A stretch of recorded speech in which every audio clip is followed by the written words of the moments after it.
जगद्गुरू संत तुकाराम महाराज आणि संत श्रेष्ठ ज्ञानेश्वर माऊलींची पालखी लाखो वैष्णवांच्या साक्षीनं पुण्यात दाखल झाली। त्यावेळी मोठ्या प्रमाणात सामाजिक संस्था, विविध समाजाकडून आलेल्या वारकरी यांना पाणी आणि खाऊ वाटप करण्यात आलं।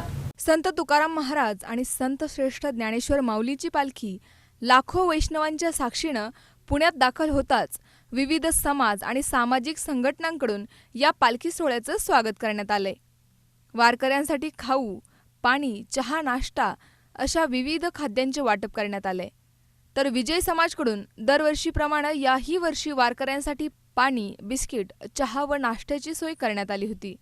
विजय समाज अनेक वर्षांपासून विविध सामाजिक कार्यक्रम राबवत असते। विजयवर्गीय समाज पूना का अध्यक्ष, यहाँ पे हम लोग हर साल इस तरह की जो वारकरी की यात्रा निकलती है, प्रोसेशन निकलता है पालकी का, उसमें कुछ ना कुछ समाज की तरफ से जो भी हमारा इच्छा होती है हम डोनेट करते हैं, यहाँ सेवा करते हैं। वारकरी जो निकलते हैं उनके लिए सेवा करते हैं। बाकी वृद्धाश्रम में भी इस तरह के हमारे बाकी के कार्यक्रम भी चालू रहते हैं जो साल भर चलते रहते हैं।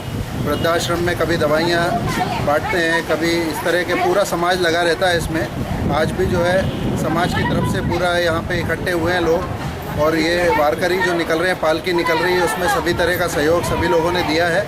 आगे भी इसी तरह देते रहेंगे। आगे और भी बड़े बड़े हमारे कार्यक्रम हैं जो हम इसमें जोड़ते जाएंगे। विजयवर्गीय समाज पुणे यांच्यातर्फे दरवर्षी गेल्या 3 वर्षापासून वारकरी बंधूंसाठी एक समाजसेवा सुरू केलेली आहे।